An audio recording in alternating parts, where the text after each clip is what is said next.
Dari tahun musim 2016-2017, Brighton sudah membeli 61 pemain. Brighton pertama kali promosi ke Premier League itu di tahun 2017-2018. Dan sampai sekarang ini kita sudah bisa lihat seberapa suksesnya Brighton di Premier League. Dan ini juga bukan hal yang mudah karena mereka harus berkompetisi dengan tim-tim besar lainnya yang memiliki sokongan dana lebih besar daripada Brighton. Jadi bagaimana Brighton ini bisa mencapai level kesuksesan yang mereka nikmati sekarang ini dari segi transfer. Strategi mereka adalah membeli pemain murah dan menjual pemain dengan harga mahal. Dan profit yang mereka dapatkan, akhirnya mereka bisa invest kembali ke dalam squad. Itulah bagaimana mereka bisa survive di Premier League sampai sekarang ini. Kita bisa langsung lihat dari sejarah profit Brighton. Ben White pertama dibeli oleh Brighton dengan harga gratis dan dijual ke Arsenal dengan harga 50. Dan akhirnya mendapatkan profit 50. Cucurella dibeli 18 dan dijual ke Chelsea 65 dengan angka profit 47 juta. Bissouma dibeli 15 juta dan akhirnya dijual ke Spurs 30 juta. 30 juta buat Yves Bissouma, dan kalau kita bandingkan dengan Moises Caicedo dari segi kualitas, Bissouma itu mungkin bisa dibilang lebih bagus daripada Caicedo. Tapi 30 juta dibandingkan dengan nilai Caicedo 115 juta. Dan juga Alexis McAllister dibeli 7 juta oleh Brighton dan dijual ke Liverpool 55 juta. Dan yang terakhir, Moises Caicedo. Ini adalah saga transfer terbesar musim ini. Dibeli oleh Brighton hanya 4 juta dan dijual ke Chelsea dengan harga 115 juta. Coba tebak berapa profitnya? 111 juta. Jadi dengan perdagangan Brighton untuk kelima pemain ini, mereka sudah berhasil menorehkan profit jumlah 271 juta. Jadi sudah tidak bisa diragukan lagi kalau Brighton itu memang sudah berhasil mencari dan menemukan pemain-pemain berbakat muda di seluruh dunia. Jadi begini, taktiknya Brighton itu adalah mereka mencoba untuk mengurangi resiko kegagalan dari transfer-transfer tersebut dengan cara membeli pemain sebanyak mungkin. Dari tahun musim 2016-2017, Brighton sudah membeli 61 pemain. Angka ini berhasil menempati posisi ketiga teratas hanya di belakang Nottingham Forest dan juga Wolverhampton Wanderers. Dan dari segi perbandingan, angka 61 ini jauh lebih unggul daripada angka Manchester United dan Liverpool dengan angka 29 transfer. Dan terlebih lagi, Brighton membeli 61 pemain ini dengan harga yang sangat murah. Jadi pastinya dengan harga murah ini, mereka itu bisa mengurangi resiko pemain-pemain tersebut menjadi produk gagal. Dan ini mungkin sangat dibantu ya dengan harga kecil tersebut. Karena dengan harga kecil, pastinya tekanan di pundak pemain-pemain tersebut pastinya juga sangatlah berkurang. Oke, selanjutnya saya ingin menghancurkan mitos-mitos yang ada di kepala kalian. Kalian pastinya merasa Brighton itu sangatlah spesial dalam menemukan pemain-pemain berbakat. Tapi sebetulnya, scoutingnya Brighton itu dibilang spesial juga enggak. Karena pemain-pemain ini juga sebetulnya sudah dilihat dan sudah dipantau oleh klub-klub besar lainnya. Contohnya Moises Caicedo. Sebelum dia datang ke Brighton, sebetulnya Manchester United dan beberapa klub besar lainnya juga sudah memonitor Moises Caicedo. Tapi yang bikin Brighton itu sangat sukses ya dalam menemukan pemain berbakat ini adalah bagaimana mereka bisa mengembangkan pemain-pemain tersebut. Tony Bloom, pemilik Brighton ini, dia punya visi yang sangat bagus. Dia tahu filosofi apa yang dia ingin mainkan di Brighton. Dan ini pastinya sangat membantu ya dalam segi rekrutmen, di mana mereka sudah tahu bagaimana dari segi taktik mereka ingin memainkan sepak bola, dan akhirnya mereka tinggal hanya memilih potongan-potongan teka-teki yang cocok dengan Brighton. Filosofi Brighton itu sudah pasti. Jadi ini adalah pondasi yang sangat kokoh.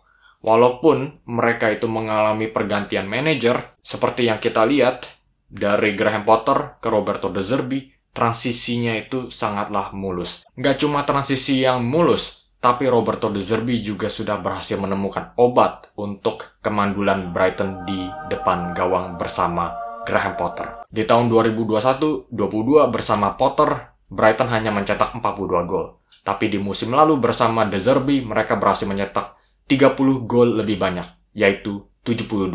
Dan filosofi Brighton itu adalah mereka ingin bermain possession football, yaitu mereka ingin mencoba bermain possession dari lini belakang, mencoba untuk mendaur ulangkan possession, dan mereka itu berupaya untuk mengundang pressing-pressing dari tim lawan. Nah, ketika tim-tim lawan ini sudah melakukan pergerakan maju untuk melakukan pressing, ini akan meninggalkan ruang untuk pemain-pemain sayap Brighton.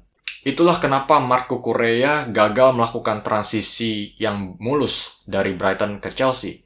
Karena Cucurella itu sangat cocok dengan gaya possession football di Brighton, dan dia sangat oke bermain di posisi back kiri. Dan di Chelsea dengan kestabilan mereka yang sangat amburadul, Cucurella gagal menemukan tempatnya. Sama juga halnya dengan Bissouma, ya, pemain yang sangat progresif, yang sangat cocok dengan gaya bermain ekspansifnya Brighton. Dia juga gagal menemukan ritmenya bersama Conte, yang pastinya lebih bersifat defensif ala pelatih Italia. Nah, Brighton itu nggak cuma hebat dalam menemukan pemain-pemain yang memiliki profil yang dicari, tapi mereka juga ada sistem perkembangan pemain, di mana mereka itu akan membeli pemain-pemain baru tersebut dan langsung meminjamkan mereka ke klub-klub lain. Pertama, Brighton merasa pemain-pemain ini masih belum siap untuk bermain di kancah teratas Premier League, dan pastinya bermain di klub-klub tersebut dengan level yang lebih rendah daripada Brighton, mereka akan mendapatkan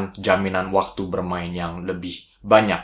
Pastinya kedua hal ini adalah hal positif untuk perkembangan sang pemain. Kita bisa langsung lihat sejarah McAllister, pemain yang sangat sukses di Brighton.